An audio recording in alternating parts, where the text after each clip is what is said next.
सत साहिब सतगुरुदेव की जय। बंदी छोड़ कबीर साहिब जी की जय। बंदी छोड़ गरीबदास जी महाराज जी की जय। स्वामी राम देवानंद जी गुरु महाराज जी की जय हो।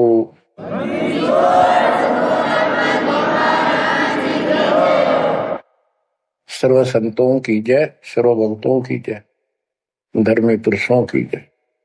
श्री काशी धाम की जय, श्री सुडानी धाम की जय, श्री क्रोथा धाम की जय, श्री बरवाड़ा धाम की जय। सत साहिब परमपिता परमात्मा कबीर जी असीम रजा से आज आपके ऊपर उस मूल ज्ञान की वर्षा हो रही है जिसकी प्यास आत्मा को युगों युगों से थी। बच्चों, इस गंदे लोग को समझो अच्छी तरह। जब तक आपके दिल में यह बात नहीं बैठेगी, वो वहम नहीं होगा आपका कि कित फंस गया क्या। यू घर अपना नहीं, यू परिवार अपना नहीं, यू लोक संसारिक किस ब्रह्मांड अपना नहीं, तो हम किस आस पर जी रहे। केवल अपना सतपुरुष है, उसका नाम कबीर है, सारी सृष्टि का रचनहार है, वो सुख का सागर है, हमारा अपना है, हमारा पिता है, हमारी माँ है, हमारा सच्चा साथी सखा है, हमारा वही बंधु भाई है। बच्चों, आप इस बात को आज मान लो ना, फिर घने दुखी हो जाओगे। फिर माननी पड़ेगी कि यह भक्ति करनी पड़ेगी और बकवास त्यागनी पड़ेगी। आज शरीर स्वस्थ है, दो रोटी का रोजगार चंगा है, परमात्मा कति याद नहीं आवते, सो जतन कर ले इसको। कितना समझा रहे, माचा माचा करे, कल ये कर दूंगा, परसों ये कर दूंगा। और उसको जब हो जाती है कैंसर,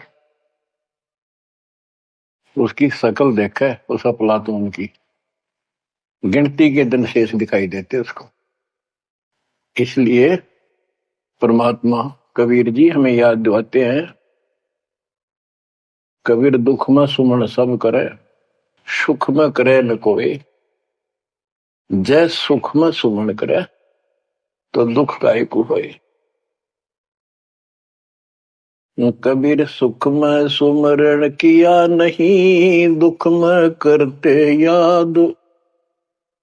कह कबीरता दास की, कौन सुन फरियाद। आज जो सुखी हैं, थोड़ा मोटा कोई पद पोस्ट मिली हुई है छोटी मोटी, घर में दो पैसे का जुगाड़ ठीक है, कार कोठी है, उनके तो नखरे न्यारे हैं। उनकी बातों में सुनकर हैरान रह जाते थे हम तो। जब हमको ज्ञान नहीं था, हम भी ऐसे निकम्मे थे। इस अध्यात्म ज्ञान ने तोड़ दिया इस मन की बकवाद, इस अहंकार को फोड़ दिया कति। और ये सतगुरु बिना बात बना नहीं। सतगुरु ऐसा ज्ञान सुनाता है कि आत्मा एकदम सतर्क हो जाती है और परमात्मा की तड़प बनती है। एक नित्यानंद नाम के ब्राह्मण थे, नंदलाल नाम था उनका। वैसे नारनौल के नवाब के यहाँ वो तहसीलदार की पोस्ट पर थे, आज से 300 वर्ष पहले। उसके माता पिता की डेथ हो गई थी। नाना नानी ने उनको पाला, जवान किया, वहां नौकरी लगवा दी। उनके नाना जी उस दरबार में पहले से ही नौकरी करते थे। एक तो जाति ब्राह्मण, ऊपर से पोस्ट तहसीलदार। उस समय तो पटवारी भारी होता था। उनको फिर ज्ञान समझ में आया। एक विष्णु जी के उपासक, वैष्णव परंपरा के संत गुमानी दास नारनौल शहर में किसी भगत के अपने सेवक के यहाँ सत्संग करने आए। उनके साथ में ही नंदलाल तहसीलदार का मकान था। रात के समय सुहाना मौसम था, चांदनी रात थी। ना गर्मी थी ना सर्दी थी। छत पर बैठ गया, घूम रहा था, इतने में आवाज आई सत्संग की। और जो संत बोल रहा था एक एक बात, रात के समय साइलेंट होता है सब कुछ, सारी सुनने लगी उसको। तो नंदलाल तहसीलदार जी को भगवान की तड़प बनी, क्योंकि उसको चोट बहुत लग चुकी थी। बचपन से माता पिता की डेथ हो गई, अनाथ हो गया था। तो ऐसे दुख से गुजरे हुए व्यक्ति को शीघ्र समझ में आ जाती है ये बातें। उसको तड़प बनी, ये संसार कुछ नहीं। आपको सत्संग के कुछ अंश सुनाता हूं पहले। ये संत जो है वाणी तो कबीर साहब की गाते हैं और मार्ग काल का बताते हैं। वाणी ऐसी गजब की है, खींच लेती है आत्मा को, चुंबक जैसे लोहे को खींचता। लेकिन ये कलम गलत चढ़ाते हैं, इनके पास वो संपूर्ण दीक्षा नहीं। बात यहां बिगड़ गई। तो काल ने पूरा लाभ उठा रखा मालिक की अट्रैक्टिव वाणी का। मन तू चल रे सुख के सागर, जा शब्द सिंधु रत्नागर।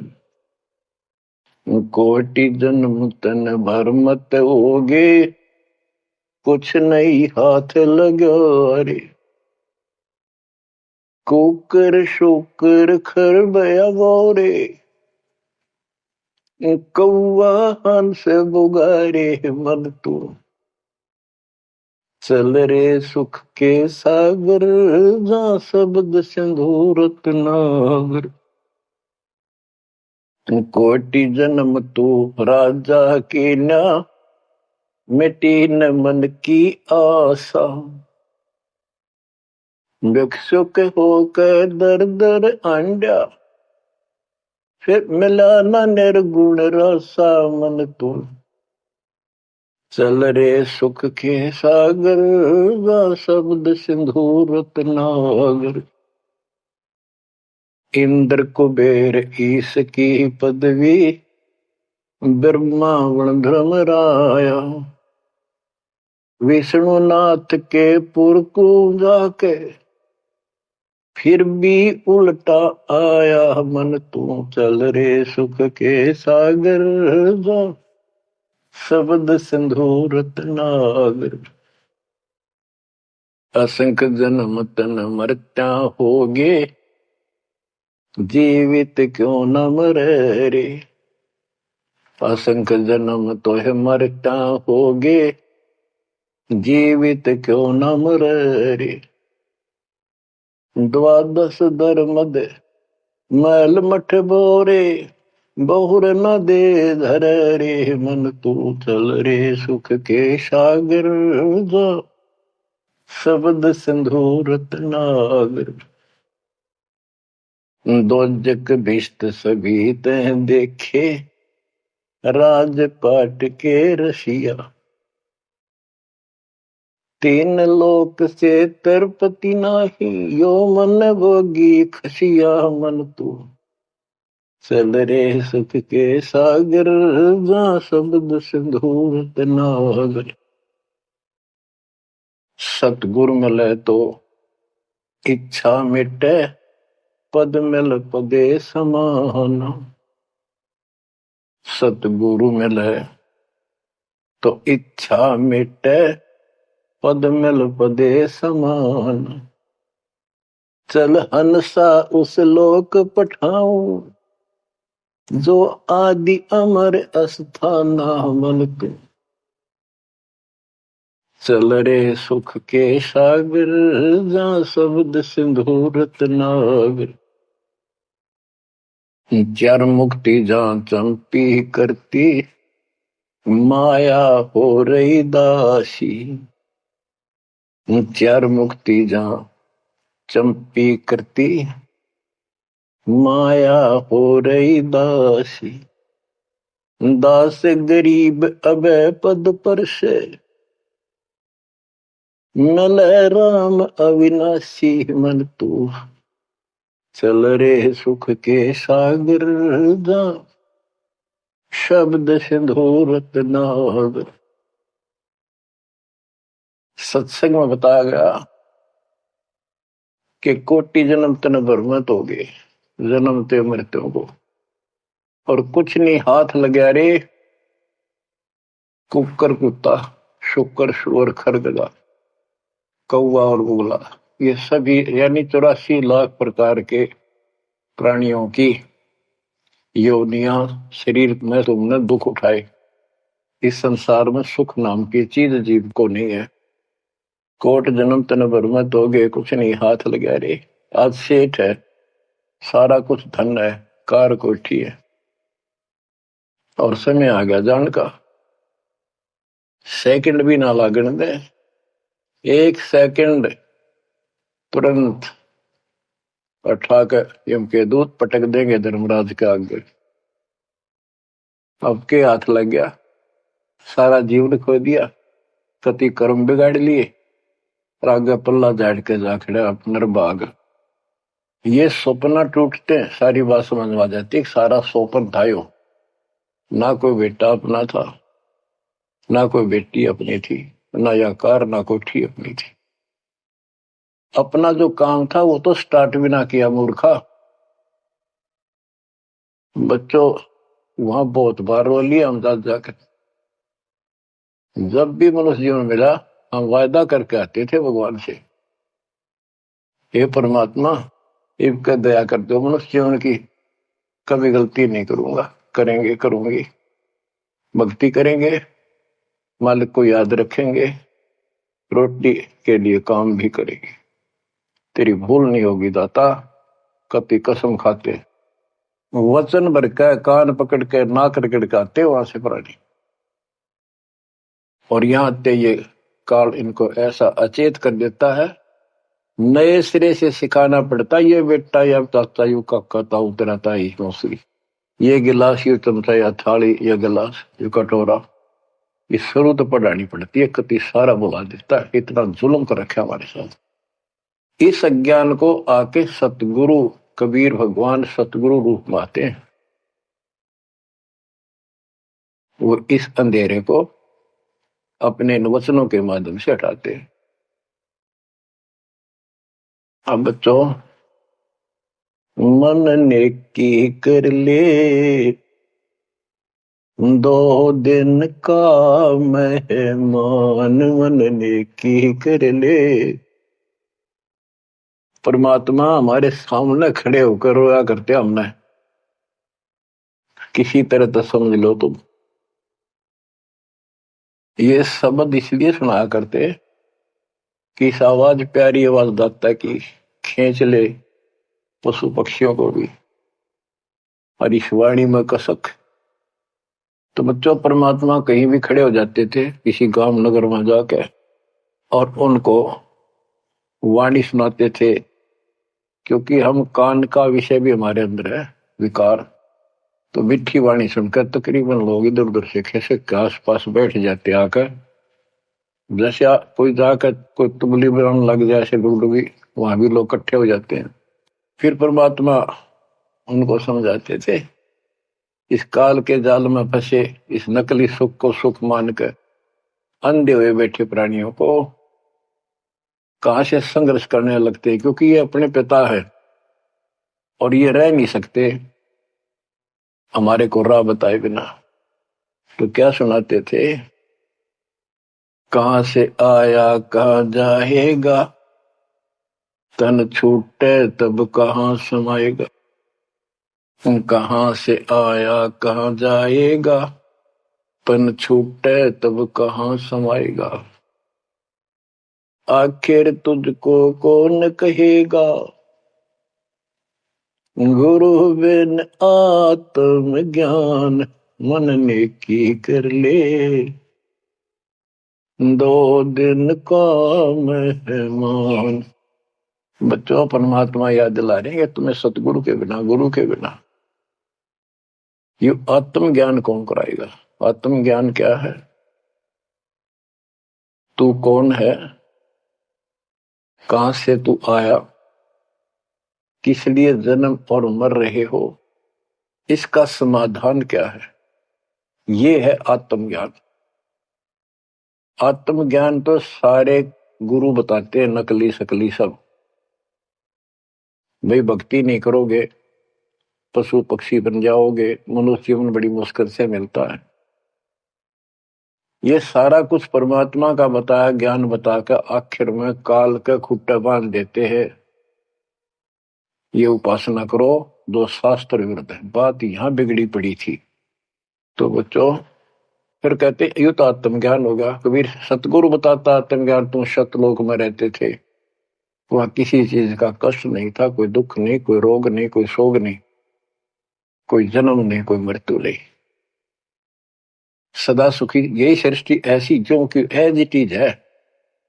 ऐसे गांव बसे हैं, ऐसे बाजार लगे हैं, बाग बगीचे कदम कदम पर सुंदर तरीके से लगे हुए एक पंक्ति के अंदर गजब के।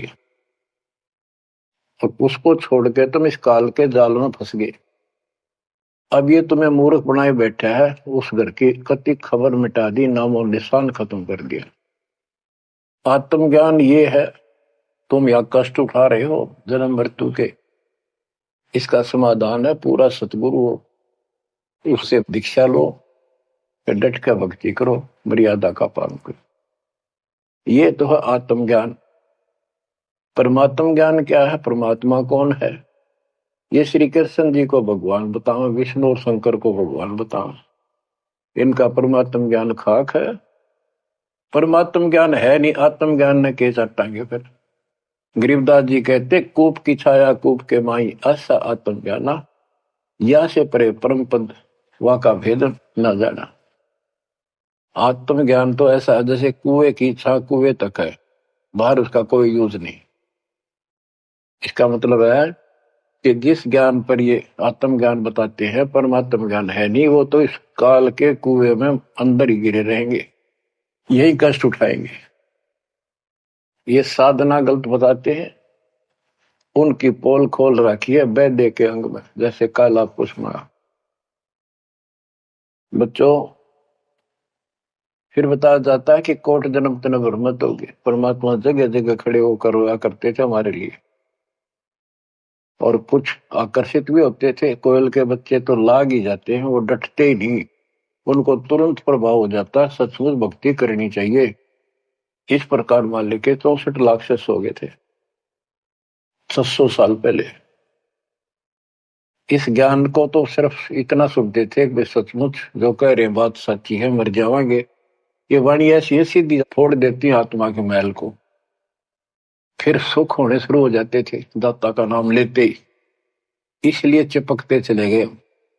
दाता भी चाहते थे, परमात्मा भी, कि इनके अपनी कलम चढ़ा दूं एक बार, बस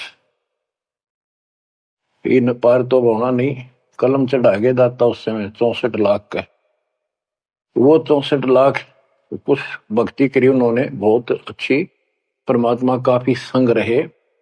फिर जब देखा कि अब इनको ज्ञान नहीं है और ज्ञान बिना मुक्ति हो नहीं सकती, जब तक पूरा ज्ञान नहीं होगा ये डट नहीं सकते, दो काम हो जाते हैं, तीसरा नहीं होता है, तो फिर वो झाड़े लुआन चले जाते हैं। ये स्थिति होगी थी वहां।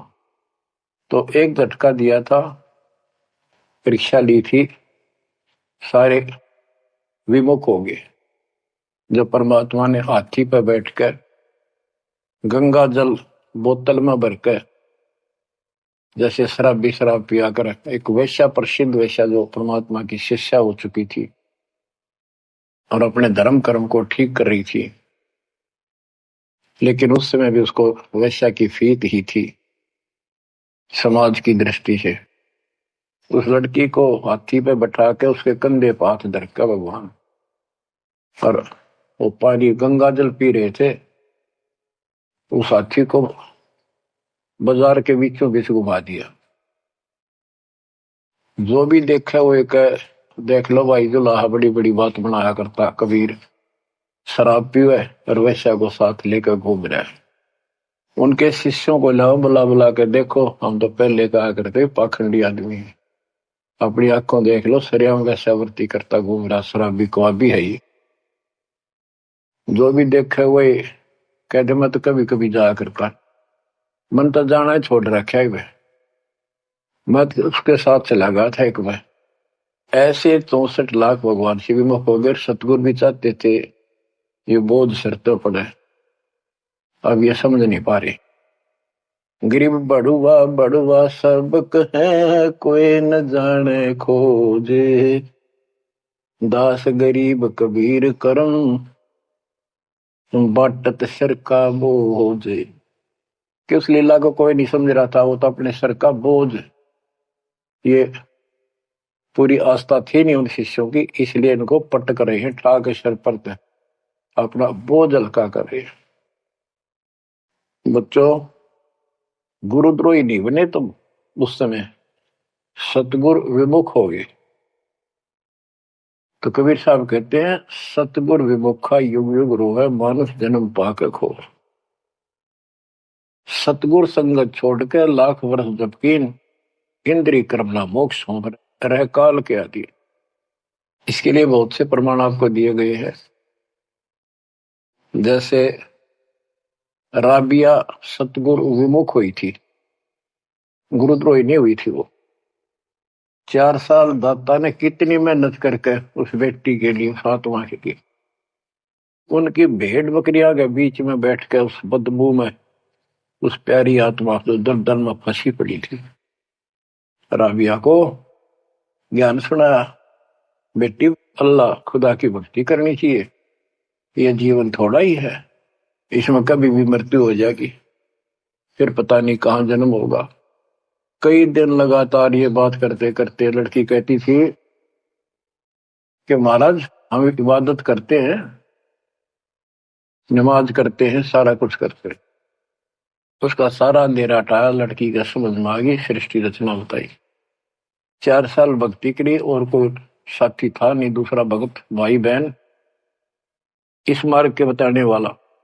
समाज के प्रभाव से परमात्मा वाली सत साधना छोड़ दी, क्योंकि सत्संग ना सुनने से इस तरह मैल आवेगा, ये भूल जरूर पड़ जाती है। क्योंकि गलत बताने वाले तो सारा समाज, सारा वही साधना सब कर रहे थे, तो वही अपनी साधना करने लगे। लेकिन प्रेरणा इतनी होगी थी कि शादी नहीं कराऊंगी, मोक्ष पाऊंगी, सारा कुछ हो गया था। लेकिन माता पिता को टेंशन होगी कि लड़की को घर पर नहीं रख सकते, तो कह दिया बेटी या तो निकाह करा ले, नहीं तो अब दोनों मराएंगे। लड़की ने विचार कर लिया कि माता पिता की हत्या का दोष मुझे लगेगा, इसलिए यस कर देती हूं, अपने पति से बात करूंगी। निकाह करने की यानी शादी की हाँ भर ली और ब्याह हो गया, अपने पति के घर चली गई। वो एक अच्छा अफसर था, साहब था, नेक आत्मा था। राबिया ने स्पष्ट कर दिया, बात सुनो मेरी, मैं भक्ति करना चाहती हूं और मैं संतान उत्पत्ति नहीं करूंगी। अगर आपने जोर जबरदस्ती कर दी तो मैं फांसी का के मरूंगी, ये फाइनल सुन लो। उसके पति ने कहा कि एक बात बता राबिया, जब निकाह हुआ आपने स्वयं कबूल किया था, मैं निकाह कबूल करती हूँ। मुसलमानों के अंदर एक विशेष बात है कि लड़का लड़की चाहेंगे तो ब्याह होगा, ना हुआ नहीं। तो तेने उस समय कबूल क्यों किया था? राबिया बोली, मेरी मजबूरी थी, समाज का दबाव था मेरे माता पिता पर। मेरे माता पिता ने शर्त रख दिया तो शादी करा ले, नहीं हम दोनों मरेंगे, तो इसलिए मैंने शादी कर ली। अब आप पर फैसला है, वहां तक 2 मरे थे भी, आई 1 मरेगी, मैं भक्ति करूंगी, ये मेरा फाइनल फैसला है। तो समझदार था, मुसलमान कई कई शादी कर लेते हैं, उसको इसकी कोई समस्या नहीं थी, परमात्मा की दया से गुजारा भी खूब था। वो बोला, राबिया बात सुन ले, जैसा समाज का दबाव तेरे ऊपर था, तेरे माता पिता पर, ऐसा समाज मेरा भी है, और यहां मुझे भी जवाब देना भारी हो जाएगा अगर तू इधर उधर जाओगी। तो जाइए भक्ति के लिए, इसलिए घर में रहेगी, मेरी तरफ से मेरी बहन होगी, संसार की दृष्टि में मेरी पत्नी बढ़कर रहना होगा। राबिया ने कबूल कर लिया, यस कर दी। उसने अपने और विवाह करा लिया। जब वो होगी 50 साल के ऊपर, हज करने चली। उसके पति ने कहा, आपके लिए मैं गाड़ी घोड़ा ऊंट तैयार करवा देता हूं, अरे जाओ, बहुत खुशी की बात है, मुझे भी पुण्य मिलेगा आपके सहयोग में। वो कहने लगी, मैं पैदल जाऊंगी। यानी भावना अलग होती है भगत की, या धार्मिकता रंगी हुई होती है पिछले जन्मों की। वो चल पड़ी, पैदल चल पड़ी।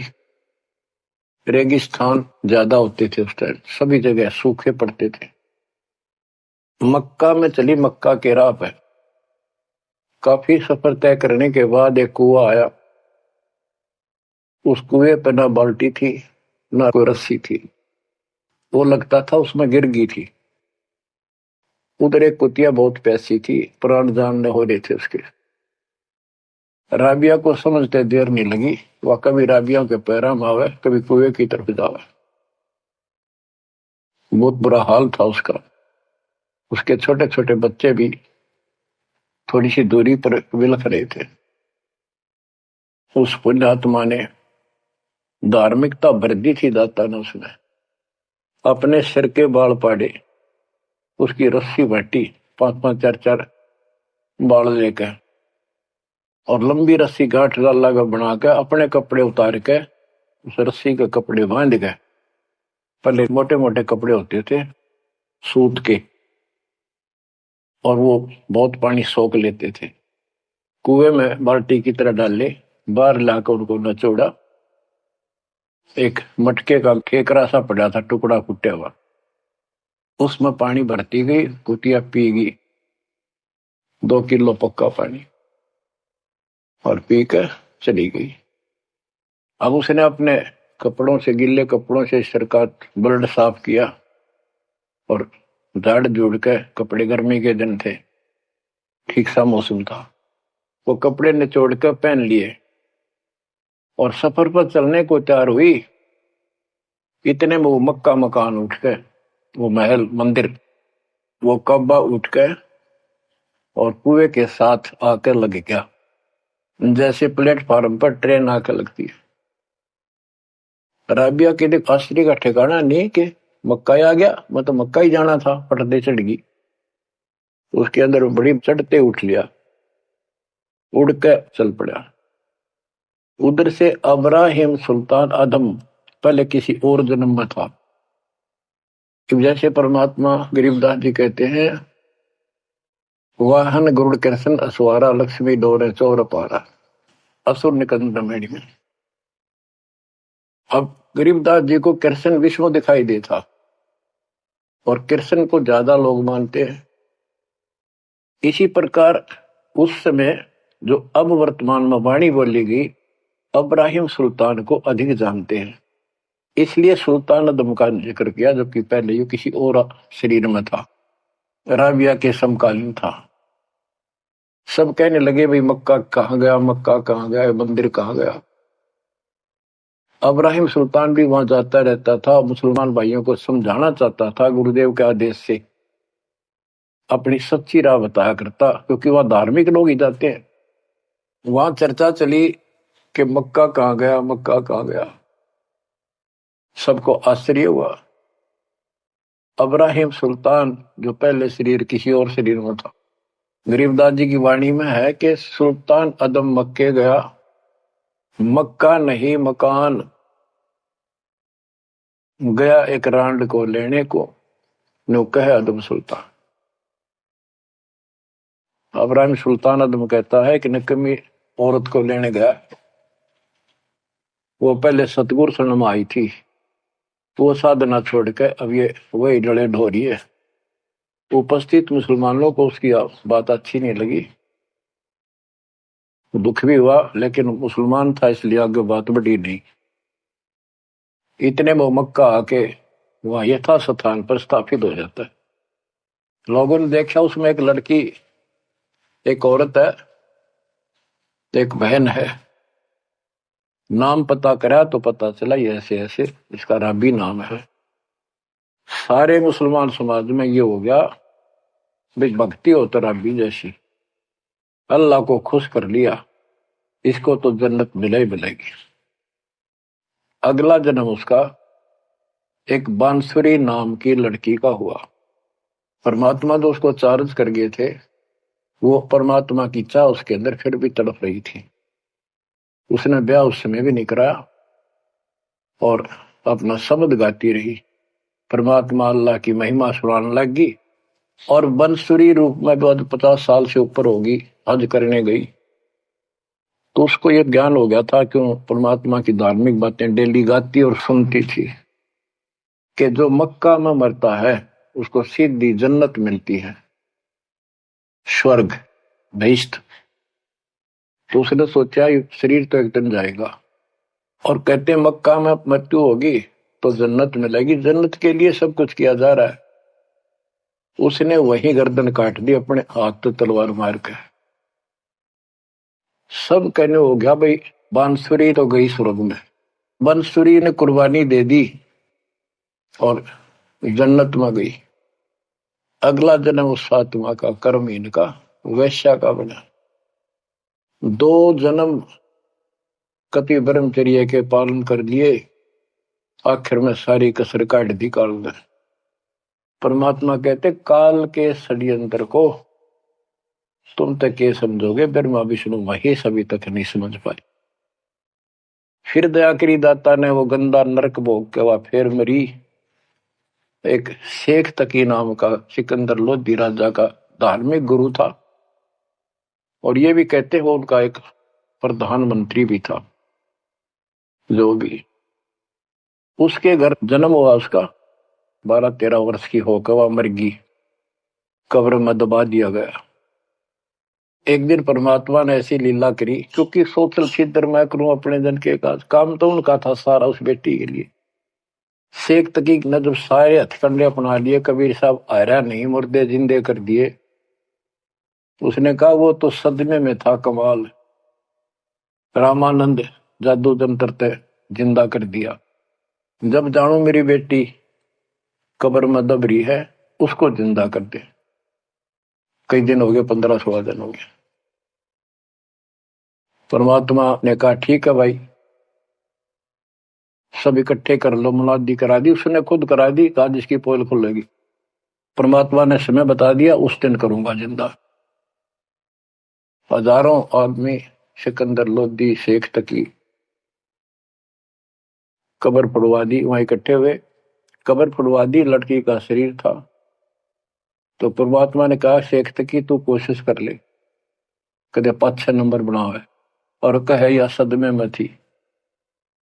दूसरे बोले जी अगर ये इस तरह कुछ इल्म होता, अपनी बेटी ने कौन कब्र में दब मिट्टी में, आप दया करो। कबीर साहब ने कहा हे शेख तकी की बेटी जीवित हो जा, नहीं हुई। दूसरी बार कहा यही, नहीं हुई। शेख तकी ने बगड़ा पा दिया, नाचन लग गया कि डोंगी की पोल खुल गई, देख लो, कहूं था ना मैं। कभी मुर्दे जिंदे होते हैं, ये तो कयामत के समय होते हैं। तब परमात्मा बोला डट जा बंडेले, रुक।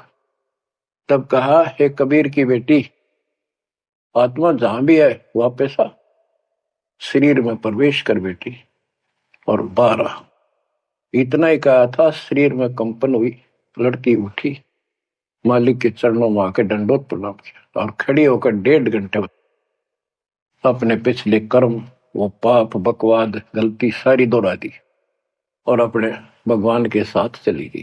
परमात्मा ने कहा जा बेटी अपने पिता के साथ, शेख तकी के साथ।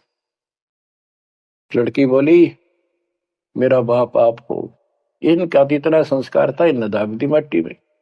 अब इनका मेरा कोई संस्कार नहीं था, आगे मेरा पशु दुनिया में जाने का नंबर था, और ये भगवान वहां गए, धर्मराज के दरबार से मुझे बाई फोर्स ले। तो बच्चों कहते गोरख से ज्ञानी गणे सुखते जति जिहान, सीता सी वो वारिया दूर संत था।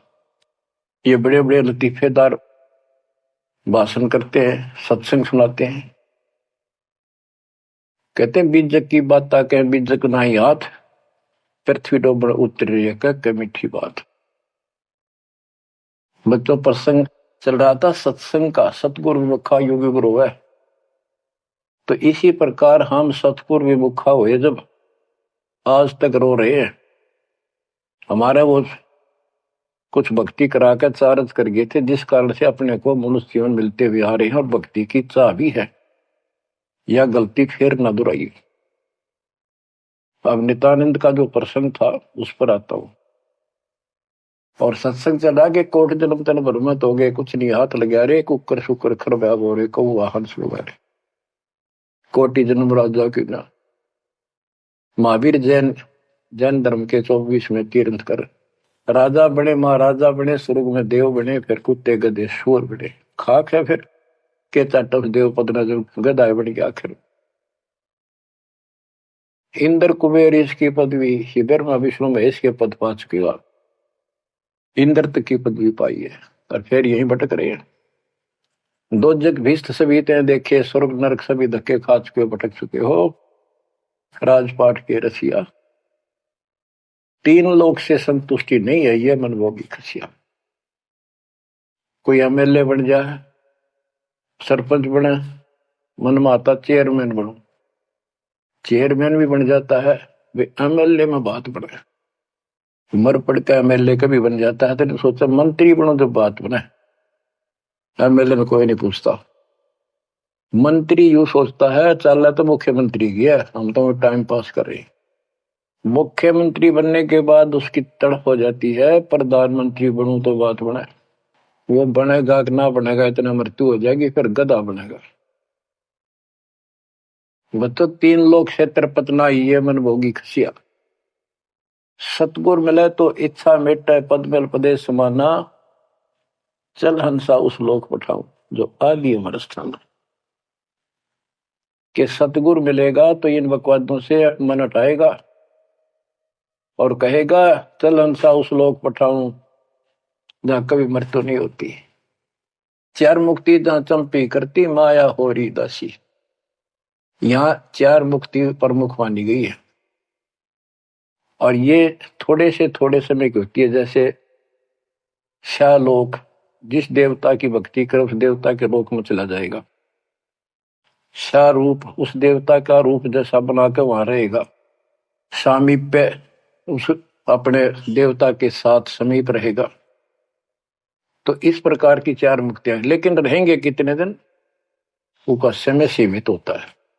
वो चारों मुक्ति भी नष्ट होती है, वो भी हाथ से चली जाती है, फिर कुत्ता गधा सुअर बनता है और वहां सदा रहेंगी ये सतलोक में। हाय हाय।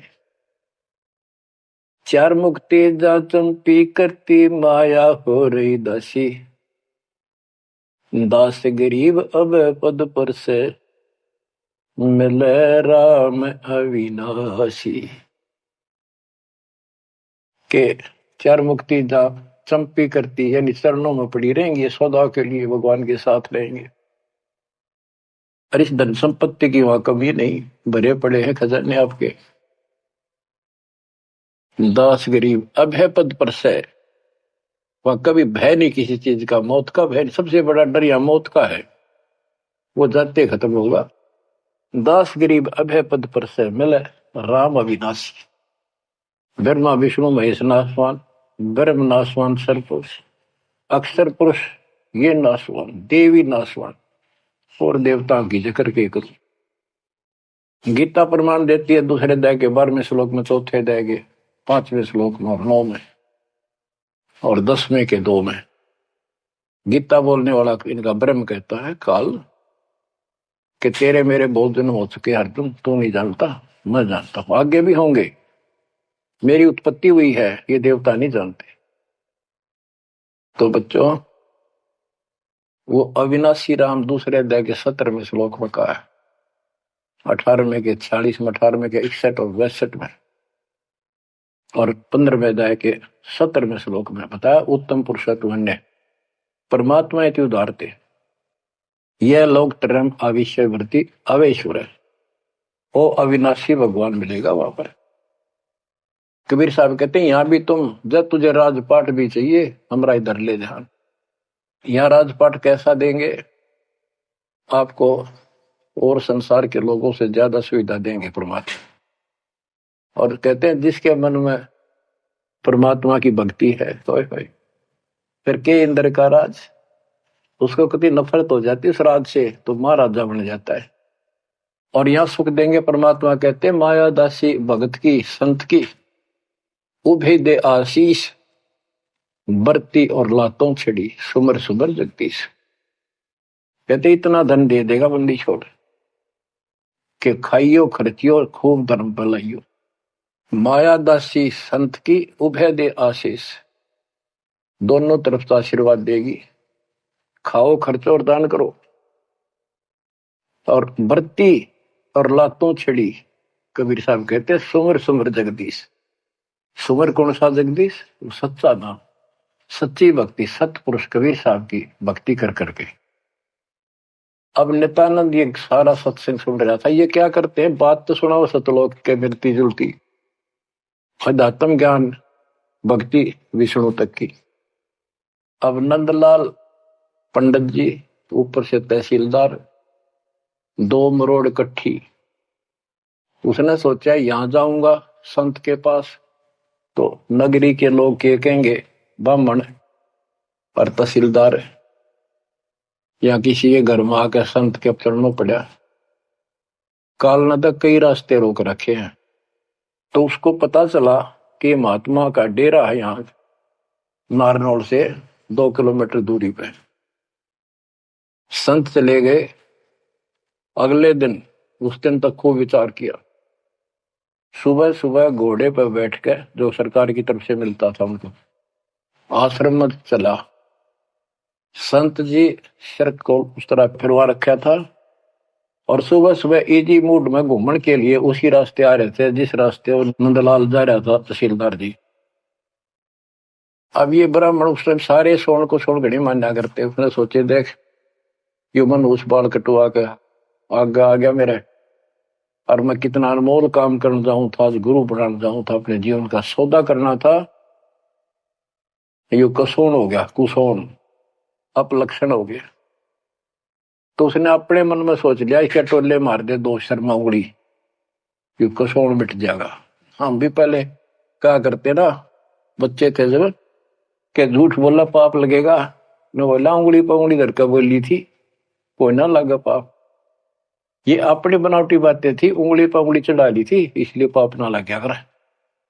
तो उसने इस दृष्टिकोण से उस महात्मा का शर्म ने उल्टी उंगली है टोले मारे 3-4 और बोला निर्भाग मनहूस, तनाजा मेरा गाना था, आज मैं गुरु बनाने जा रहा था, अपना जीवन का सौदा करूंगा। अब वो संत जी हैरान रह गया, पढ़ा लिखा दिखे, घोड़े पर सवार कोई अफसर होगा और ऐसा व्यवहार कर दिया। अच्छा उस्ताद, संतों के साथ ऐसे व्यवहार करनी बहुत मिला करें, ज्यादा माइंड नहीं करते हो। चला गया, आश्रम में पहुंचा तो घोड़ा पर उतर कर एक वृक्ष पे बांध दिया। तो भगत वहां उपस्थित थे, वो आए, भाई बड़ा अफसर आ रहा है कोई। प्रणाम किया। उन्होंने पूछा संत जी कहाँ पर है? मैंने दीक्षा लेनी है। वो बोले जाओ बैठो। अंदर से बैठा दिया, जहां आसन लग रहा था उसका आगे बोरी ही बिछा रखी थी कि बैठ जाओ, स्नान करके ही पाओगे, घूमन फिरन जा रहे, सैर करके नहा कर ही आ जाए। आधे घंटे में घूम फिर कर नहा कर महात्मा जी आसन पाए। सामने घोड़ा बंधा दिखा और वो आदमी बैठा दिखा। और नंदलाल ने भी देख लिया ये तो महात्मा जी थे, तेने बहुत बड़ी गलती कर दी, पापी आत्मा, ये भी धमका होगा और तेने भगा होगा। नीची गर्दन कर ली। अब नंदलाल तो शर्म के मारे गिट गए, नीची गर्दन कर ली। महात्मा जी भी समझ गए गुमानी दास के आदमी शर्मा गया। उसने कहा श्रीमान जी आप गुरु बनाने आए हो, इसमें कोई परेशान होने की बात नहीं है। जैसे हम कुम्हार के घर जाते हैं, कोई मटका मोल लेते हैं या कोई बेचने अपने घर पे आता है तो हम उसको टोले मार मार के देखा करें ताकि वो कितना तो फूट तो नहीं रहा, सब बताए कि नहीं। तो आपने अपना गुरु परख लिया, टोले मार गए। बेटा कोई बात नहीं, आप उद्देश्य बताओ आने का। और परमात्मा ने उसकी या अकड़ तोड़नी थी कि संत ऐसे होते। बच्चों संत तो स्वभाव तो सबका ही अच्छा होता है, बात यहां बिगड़ रही है कि सच्ची राह ना होने से फिर के चट अच्छी भाषा न अच्छे बोलना न। गोरख से ज्ञानी गणे सुखदे जती जिहान, सीता शिवो बारिया संत दूर स्थान। नित्यानंद तो चरणों में पड़ गया, रो है। सारा अपनी इंट्रोडक्शन दी, सारी पहचान बताई। ऐसे ऐसे मैं नारनौल के नवाब के यहाँ तहसीलदार हूं, और परसों आपका सत्संग रात ने सुना, मेरी आंख खुल गई। मैं मोक्ष चाहता हूं। उसने जैसा जंतर मंत्र दिया, उसने शिरोधार्य कर लिया और भक्ति करने लग गया।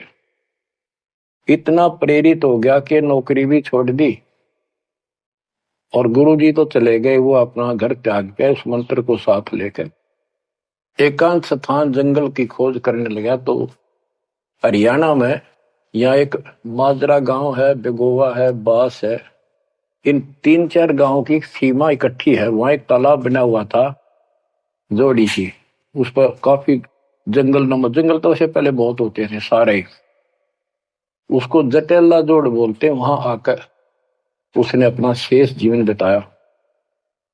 भक्ति सही नहीं थी, आदमी खरा था, परमात्मा की चाह खूब थी, पिछला संस्कार कोई प्रबल था, लेकिन भविष्य जीरो था उसका।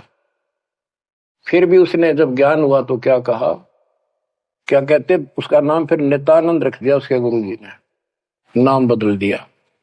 नाम इसलिए बदलवाया करते थे कि कहीं और जाकर भक्ति करूंगा, पीछे घर वाले ना ढूंढते फिर, तो वहां उस नाम से कोई जानेगा ही नहीं। तो क्या कहते हैं नित्यानंद जी, फिर अपने विचार व्यक्त करते हैं अपने फॉलोअर के सामने।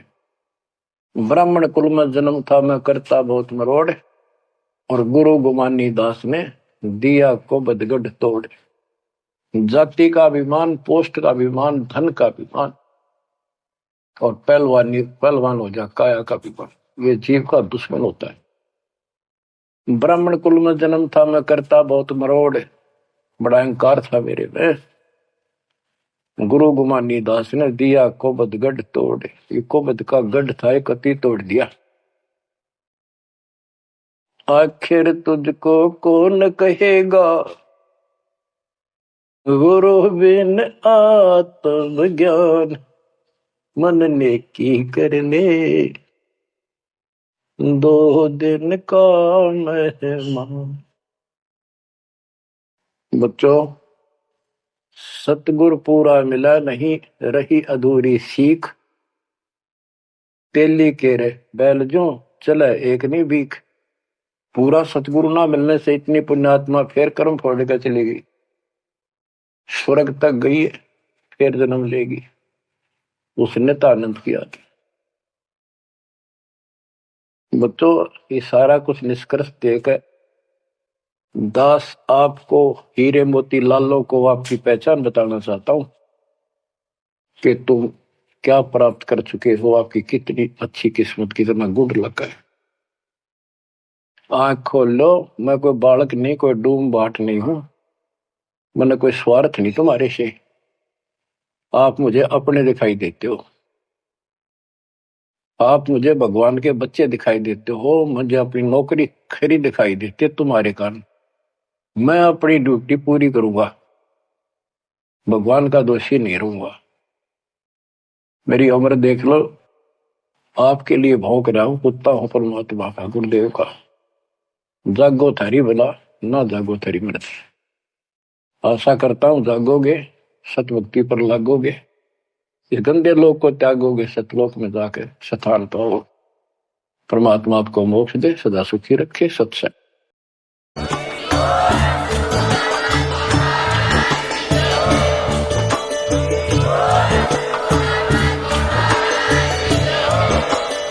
सत सोही